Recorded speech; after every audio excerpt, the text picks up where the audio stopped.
Ladies and gentlemen, welcome to Leppy Duels presented by Jarvie Media. I'm your host, Jacob Arvidson, and I am so excited to have you joining us here today for the inaugural episode of the first ever disc golf debate show right here on the Leprechaun Hollows channel. Here's how the show is going to work. In a moment, you will meet our 4 distinguished guests. Each of those guests will go head-to-head with each of the other 3 contestants. Within those duels, each contestant will have 1 minute to deliver their points on the assigned debate topic. They'll also be given 20 seconds afterwards to respond to their opponent's comments. After each duel is complete, I as the host will assign a winner to those duels, and whoever fills up their scoring bar first wins the episode. Let's meet this week's contestants. First up, he's the brand manager at Great Lakes Disc and the owner of Wolfpack Discs. Give it up for Mr. Brian Papa Wolf Rowley. Next up, he's my co-host on the Caddy Chat podcast here on the Leprechaun Hollows channel and co-owner at Freshwood Disc Golf, Mr. Josh Wood. Next up, the 2019 Leprechaun Hollows League champion and current board member. Thanks for joining us today, Trevor Hoffman. And finally, hailing all the way from Kentucky, the step putt extraordinaire himself and DGA's sponsored touring disc golf professional, Trevor Harbolt. Thanks for joining us today, guys. Let's get into it. First debate topic. Last week, Eagle McMahon released a video on his Instagram of him throwing for the first time in a while. It's the first sneak peek we've got to see. Let's take a look at the video.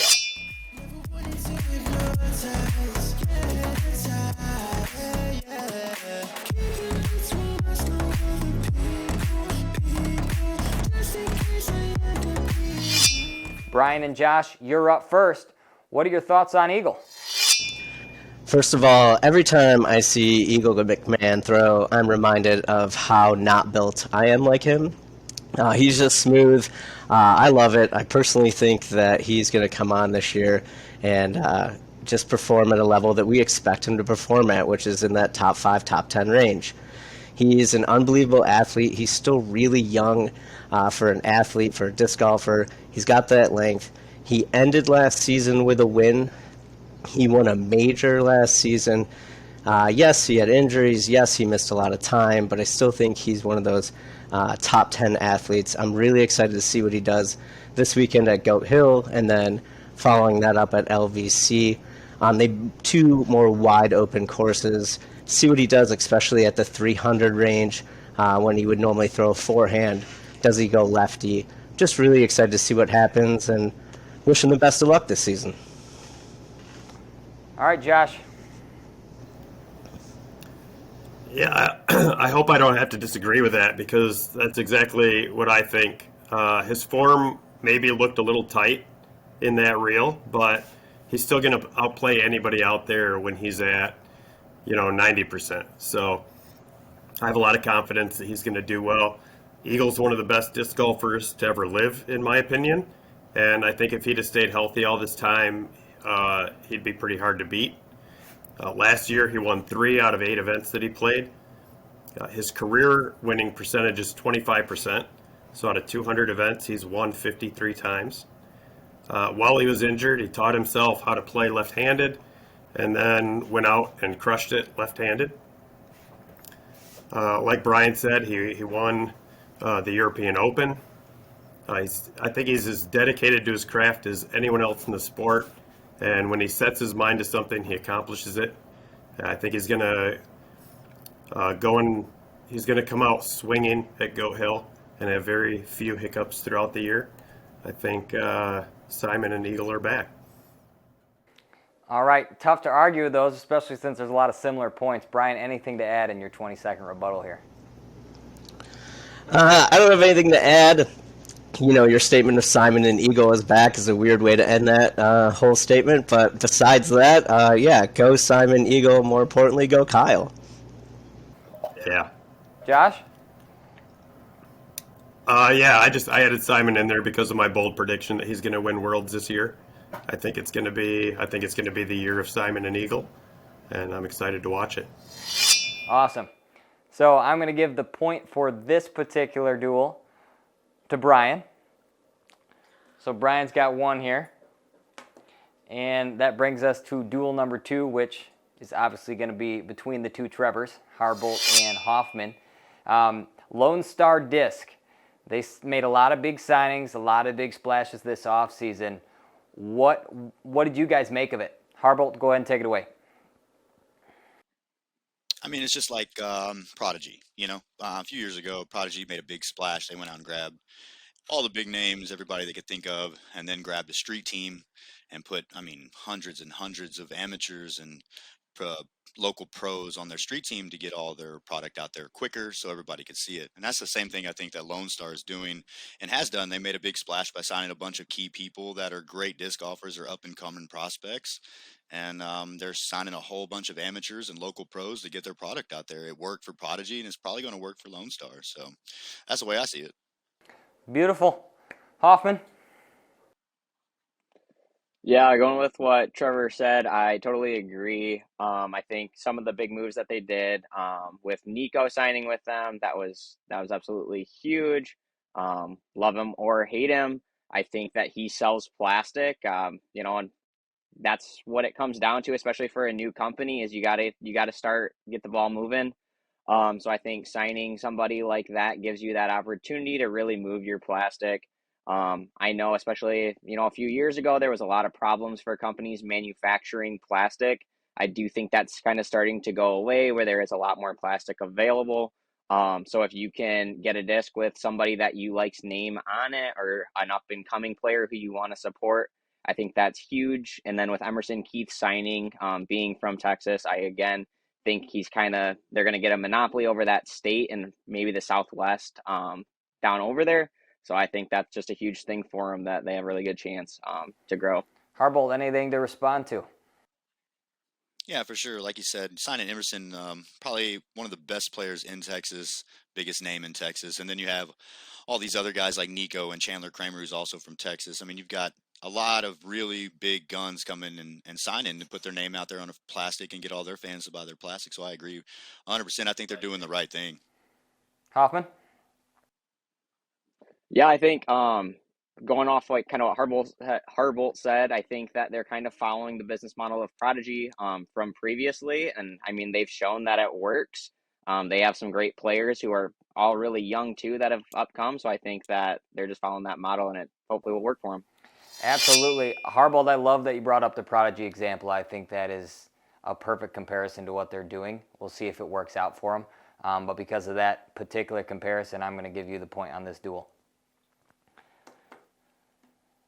All right, so that leads us to duel number 3. Harbolt, you're back up. You're going against Brian. Your topic is the Ultiworld article on FPO course design and kind of the study that they did. What was your guys' take on that? What did you make of that article and the study itself? Harbolt, go for it. So the article was awesome, of course. Ultiworld does great in all their articles. I think they do a lot of research, and for this particular article, the FPO, he's right. I mean, the article's right. The FPO needs some changes. I've played all these courses that these FPO players play, and they're hard for not just me, but some of the top players in the world. And it's just some of the holes. They're just not prepared for a woman, like in the stance that you might not be able to make it 400 feet down a tunnel to get to the landing point that you need to get around the tunnel to get to the par shot. So it makes a lot of sense, because to me, these courses are very, very hard, and they keep stretching them out, and you can't just put a tee pad here and expect it to do well for the ladies. You have to actually create a course that fits their style of game and their style of play, if you ask my personal opinion. Absolutely. Brian? Yeah, I am in that unique position where I'm not that good. Trevor's a much better player than I am. Probably everybody on this panel is a much better player than I am. So I try not to look at layouts too much, much beyond my skill level. And for me personally, like when I am the TD of pro states and I looked for a FPO layout, I went out and asked Jennifer Sawyer, well-known name in Michigan Disc Golf, got her opinion on what I thought the brewer layout should be for FPO. And I personally, as a TD, try to lean on that type of stuff. When it comes to the national stage, this sounds like a cop-out, but I don't really have much of an opinion. At that level of course design, I'm inexperienced at. But I do know that every time this conversation comes up, it seems to be a lot of guys talking about it, and I'd love to hear more female pros' opinions and more female AMs' opinions on this subject. Harbolt, anything to respond to there? Yeah, so I know a lot of the female players on tour, and a lot of them, honestly, they want the hardest course. You know, they want to be tested in the best of their abilities. Haley King's one of my best friends, and she's always playing from the longs at every course. It doesn't matter. She don't even play from the female pads on their course. Say at Jonesboro, she plays the longs just to improve herself. So it's kind of give or take. Do the ladies want it or do the ladies not? Because some of them just want to be tested and make their game even better. Brian? Yeah, I'm sure there's a majority of the players, it's all about the competition and the challenge against the course and less about the field. So at that level of disc golf, I assume the confidence level is pretty high for any player in any division. I hope most of the course designers have that same confidence when they go into action. Absolutely. So this was a tough one for me to choose here. You both brought up great points. I have prettier hair. Brian bringing up the point of being a TD. Trevor's obviously on tour, and he gets to experience the courses firsthand, but also the FPO players firsthand. So I think for that reason, I'm going to give you the edge, especially for that Haley King example. I think that's important. So Harbolt takes another point. He is now at 2. But let's jump over to the next duel, Hoffman and Josh Wood. Your topic is about Michigan disc golf in particular. Several companies made splashes this offseason here in Michigan. Which company is primed for the biggest year in 2023? Josh, take it away. Which Michigan manufacturer is going to have the best year? I think it's MVP. Hands down. Everyone I talk to who throws their plastic loves it. The durability of the discs, the way they fly according to the flight numbers and the way they expect them to fly. With my bold prediction for the year of Simon winning Worlds, I think MVP is going to continue their enormous growth from the last year and make 2023 their biggest year ever. I think in the next couple of years, we're going to see a lot more high-level pros going to MVP. Again, every time I've thrown their disc, they feel great in my hand. They fly the way I expect them to, and they seem to be indestructible. So I think this year for Michigan, it's going to be MVP. I think Discraft hands down is going to have the best year. I think that with the signing of Anthony Barella, I think we've seen since he was 12 years old, he has the most upside of any disc golfer out there. Just won this last weekend at the Maricopa Open. And if he's already popping off with that new plastic, then I think everybody needs to watch out. He's getting older. He's coming into his game and getting wiser, honestly. I think that could be what's held him back for a long time. So I think with that, he's someone to watch out for. They've also got Paul Macbeth, who is probably the greatest of all time for playing disc golf. He can win anywhere every single weekend. Seen him do the full sweep a few years ago, and he was red hot in Florida earlier in the year. So I think with that, can never count him out of any event. And then Chris Dickerson is also on their team. He had a slower year last year, but I could see him bouncing back. And then on the FPO side, they've got Paige Pierce, who didn't win as many events this year as she usually does, but could also see her bouncing back this year. So Josh takes MVP. Trevor takes Discraft. Duke it out here for the next 20 seconds. Why are you doubling down on your answer, Josh? I'm doubling down because I think that the way that Simon's been playing and James having Worlds, last year or 2 years ago now, I think they're poised to have explosive growth and have a great year. And I think Discraft is obviously a great company, but I don't think they're gonna have as good of growth this year comparatively to MVP. All right. So yeah, I think just kind of doubling down with what I said, I do think that Discraft is poised for another great year. I think winning events can lead to more disc sales and whatnot for them. So I think that's going to be huge. To see their new player already get a win, I think is huge. I know Simon has been playing. He's a great player, but he's obviously not out there playing and competing yet with the MVP disc. So curious to see where that goes for him and if he's able to adjust well after we've only ever seen him throw Discmania discs. So we'll see. Yeah, I think there is definitely a lot of unknown with Lazat right now, but he has the power to move plastic, and that's kind of hands down inarguable at this point. Trevor, you make a great point about Anthony Barella winning this past weekend at Maricopa. That's a big statement with a brand new bag. But Josh, I gotta give you this one. I think you had the slight edge in this duel, so point goes to Josh Wood. Brings us to our next duel, which is Josh versus Trevor Harbolt. And you guys are going to be taking on the topic of what's the most overrated disc golf stat? Josh, you're on the clock. Okay. So I might have gone outside the box a little bit, but I think one of the most overrated stats in disc golf is World Championships won. How many World Championships you've won? I feel like it's easier to get an invite to the Worlds than it is to get in the USDGC. It's never felt like a true Worlds Championships to me. In fact, you look back at 2016 at the Glass Blown Open. Cameron Todd won. He beat Ricky, he beat Paul, and he beat Eagle, all on the same course they played Worlds at this year. So what makes one more significant than the other? I think that we need a dedicated elite course to play Worlds on that challenges all the shots and challenges everybody equally, rather than just taking one course that they play every year and suddenly this year they add a round and it's a world championship. I think that's an overrated stat. Certainly a bold statement there, Josh. I'll take it.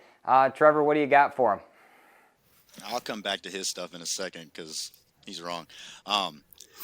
Career wins is one stat that I think is a little overrated. And if we go to the UDIS side of things, bounce back is a dumb stat. So the reason I'll do both.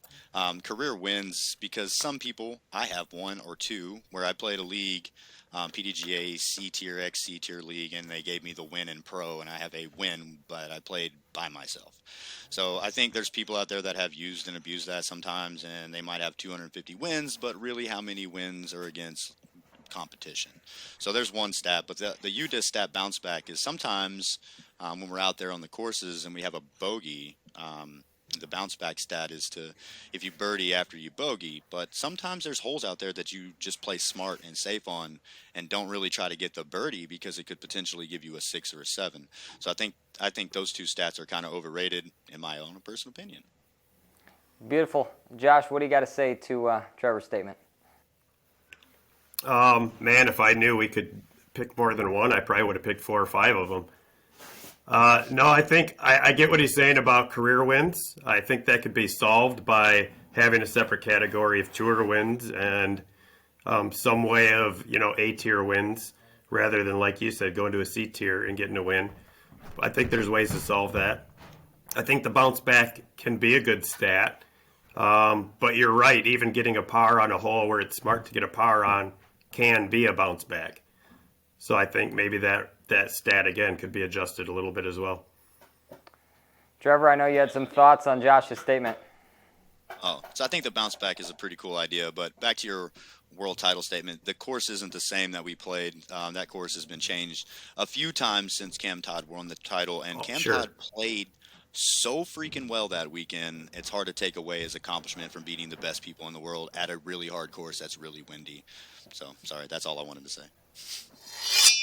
I love it. Actually, so Trevor, I loved your points, but Josh's take on the world titles I think was really interesting, and his point on the size of the field that gets into Worlds kind of watering things down, I think is the key point to look at there.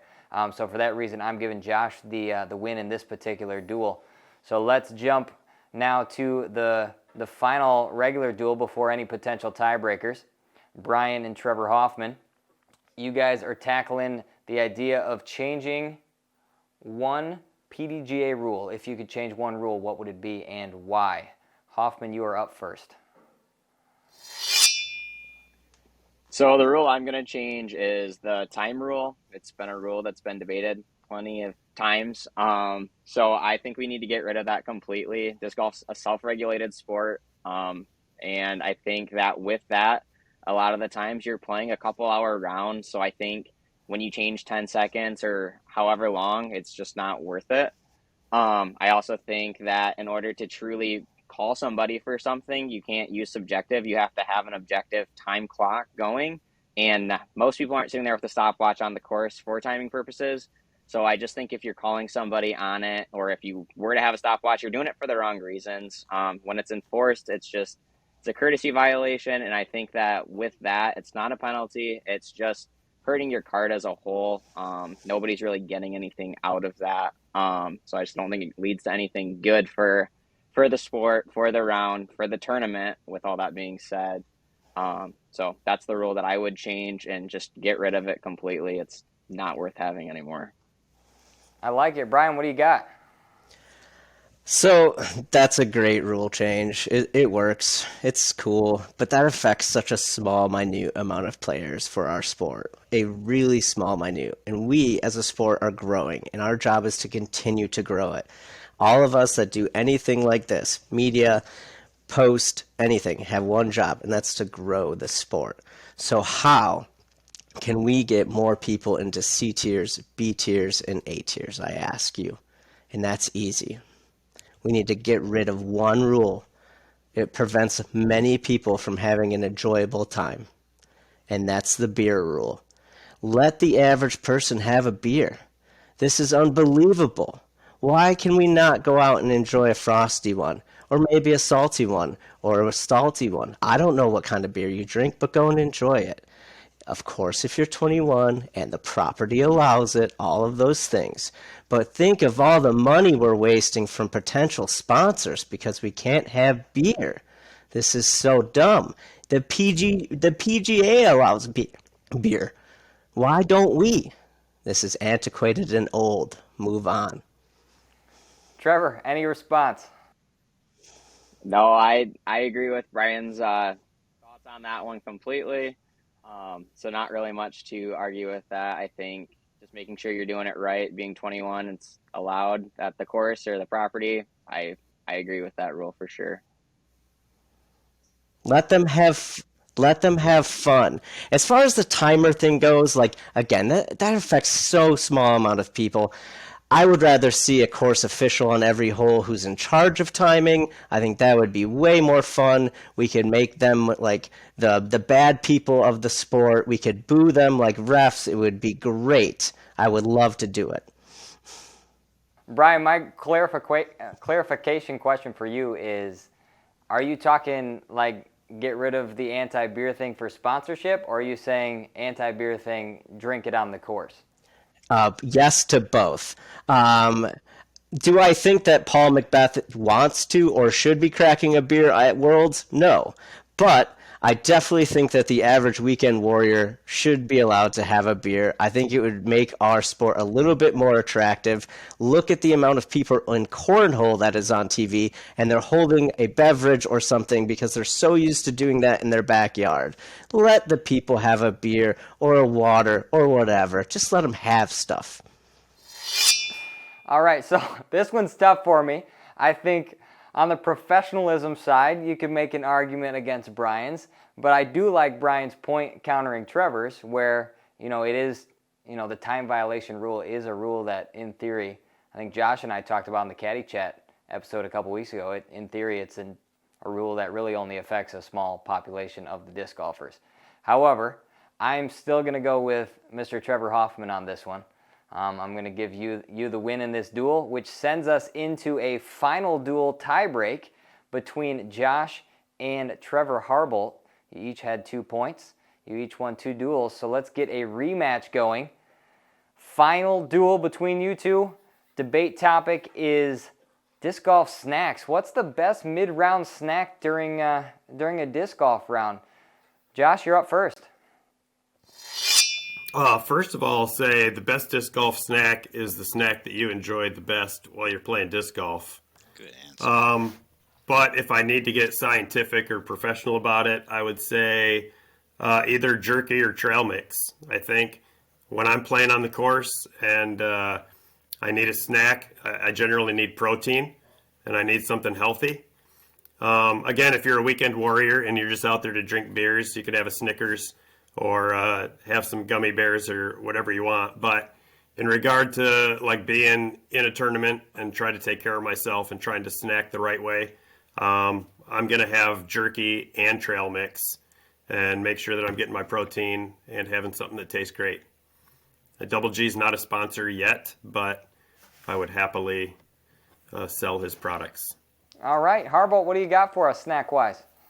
All right, so I didn't plan on getting this far, and so I'm not an eater, as you can tell. I'm a really skinny guy, but I do have a perfect mid-game snack. It is Big Country beef jerky, one of my sponsors, and honestly, the jerky is amazing, and I think jerky is the best mid-round snack anyway. It gives you protein, it has a good taste, good flavor. You could chew on it for a while. There's a lot of good things for the jerky, so yeah, definitely beef jerky. And if I wanted to keep going with, snacks like he was going, there's all kinds of things you could do, but trail mix, beef jerky, all the goodies, all the chocolate to give you a little energy, all that good stuff. But Big Country beef jerky, that's the one. That's the one you should. And you can use my code too. So just go use my code Harbolt and you get 10% off. Yeah, 10% off if you use Harbolt. I love it. Getting a little extra plug in there. Josh, anything to add? You do have 20 seconds if you want it. No, I mean, obviously he picked one of the ones that I suggested, so I think it's a great choice. And you go first. I don't have any sponsorship, so I can't plug anybody. But yeah, beef jerky or trail mix. Look, actually, I was prepared. Sweet and salty nut. Right there, it says Big Country beef jerky for number 7 question. So I was prepared, and you just got to go first.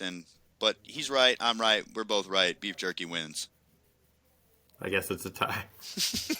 Well, we gotta award the episode to somebody, but because Trevor's doubling down on his sponsor and sticking to it, we're gonna give him the win on this episode. So congratulations, Trevor Harbolt, our first ever winner on Leppy Duels. You now have 2 minutes. Speech is all yours. You've got the floor. What do you got to say to the people? Cool. First of all, thank you guys for doing this, man. All of you all. It was really fun. I had a blast. Didn't think I'd win. Thought Brian would win, but apparently I'm a better master debater than he is. I wanted us to, tell the people who I feel my Mount Rushmore of disc golf is. I never posted online about it, and I thought about it for a long time, and I think I have it down. And that is, I'll give you the 4, and I'll give you the reasons why. Steady Ed Hedrick, of course. The main reason, the guy invented disc golf, he invented the Frisbee, invented the catch target, he invented DGA, my sponsor. He invented a lot of great things for our sport. Then I'm going to go with Dan Stork-Roddick.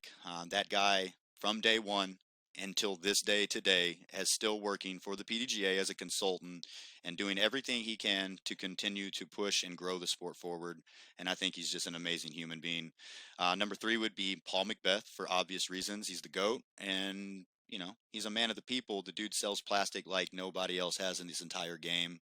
And then number 4, which might be debatable, Ken Climo, the champ, the guy that created what I wanted to do as a sport when I was a kid, what all these people in the 90s and early 2000s, the reasons why they wanted to play disc golf was because of people like Ken Climo.